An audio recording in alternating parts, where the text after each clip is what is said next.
Mayong hapon, good afternoon. I am Boy J of the Boy J Lunao Game Farm, located in Bago City. Sa bundok po kami. We're 50 kilometers south of Bacolod. I'm holding an authentic Howard Belt Claret po. This claret came from Mayor Edsa Santiago of San Fernando, Pampanga. And so far po, ang mga clarets na na-share namin sa mga breeders, ang feedback po maganda. Very, very high ang winning average ng fighting din maski pure. Yan po, marami pong may testimonial yan. Hindi lang po galing sa amin yan.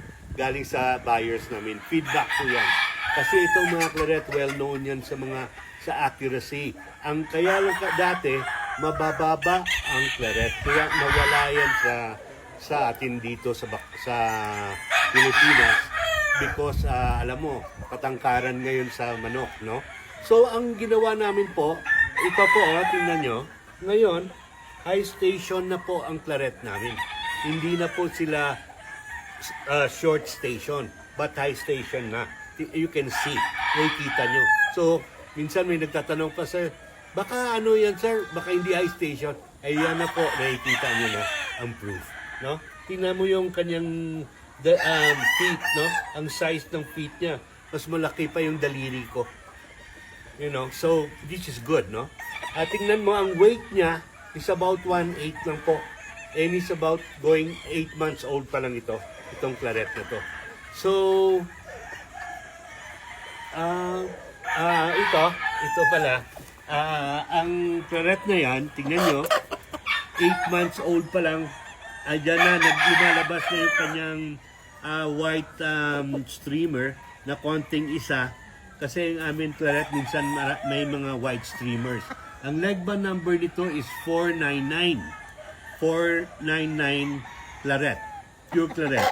And on the right side, these are two pure claret pullets, legba number 124 and 146.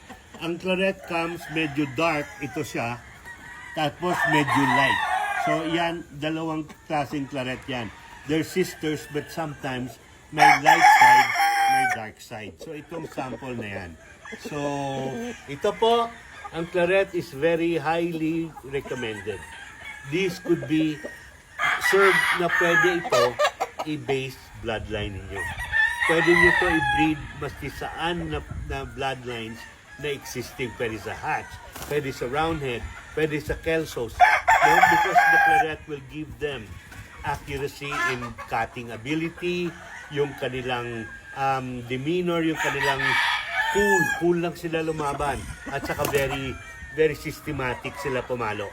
So, hopefully, get in touch with me, okay? If you're interested with the Pure Claret Trio. The number is